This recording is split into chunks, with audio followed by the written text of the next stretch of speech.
Hello all YouTube, this is Stalkin Gaming, and this video is me talking about something very interesting in GTA Online that is going to be released sometime this month, and that is the Import-Export DLC.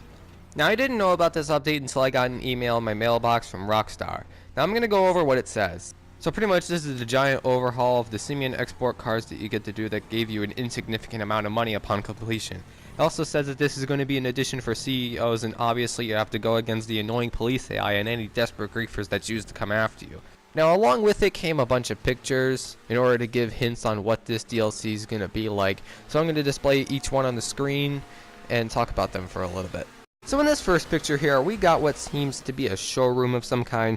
Now I'm assuming that this is going to be one of the high-end places where you get the story cars, and I'm only saying high-end because you'll understand upon the next couple of pictures that come up. And so let's talk about these cars that are right here.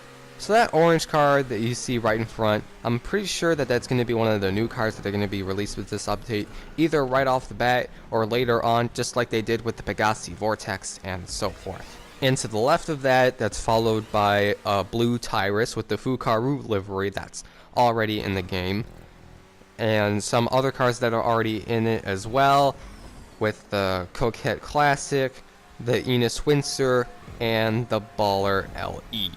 Now that blue car that's on the elevator going on the way down, that's obviously going to be a new car, and the same thing might apply with that orange car that you see here.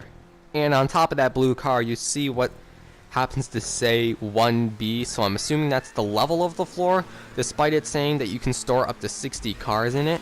So it's going to be like 10 cars on each level, and there's going to be 6, so that car elevator is probably hiding 1A or 1C, something along those lines. Alright, moving on to the next picture. Alright, so in this one, it's just someone in a biker jacket with a t-shirt about to steal a gray Tyrus with pink pearlescent. Not much here, and it doesn't really need any explanation. Alright, this one here, it looks like this is one of the low-end garages in comparison to the showroom that I showed you earlier.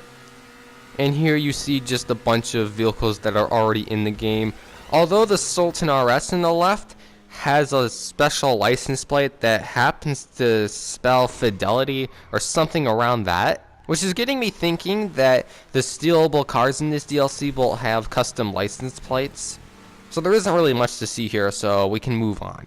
And this last one, ooh, this one is really intriguing here. You got this ramp flip car from Fast and Furious 6, or it seems that's what it seems to resemble, and it just like flipped over what seems to be a red version of the Karen intruder that's already existed in the game. So that's pretty much it. I'm really excited for this DLC because I've always wanted something like this. Now here's just a couple of personal opinions here. Now GTA Wise Guy did a fan-made trailer sometime back about Tuners and Outlaws DLC, and I'm hoping that some of the cars that were there, like the wide-body Comet, are included in this DLC.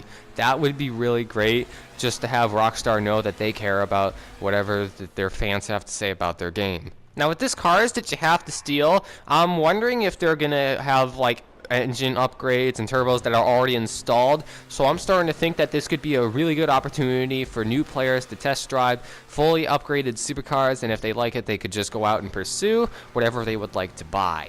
And with all that said, that concludes my personal opinion on the DLC that is going to release sometime this month. And it's likely that I'm going to be doing an episode on it instead of just one episode like I did with the Bikers DLC because I was too unmotivated to continue on. Anyway, hope y'all enjoyed this video, and I'll see you in the next one.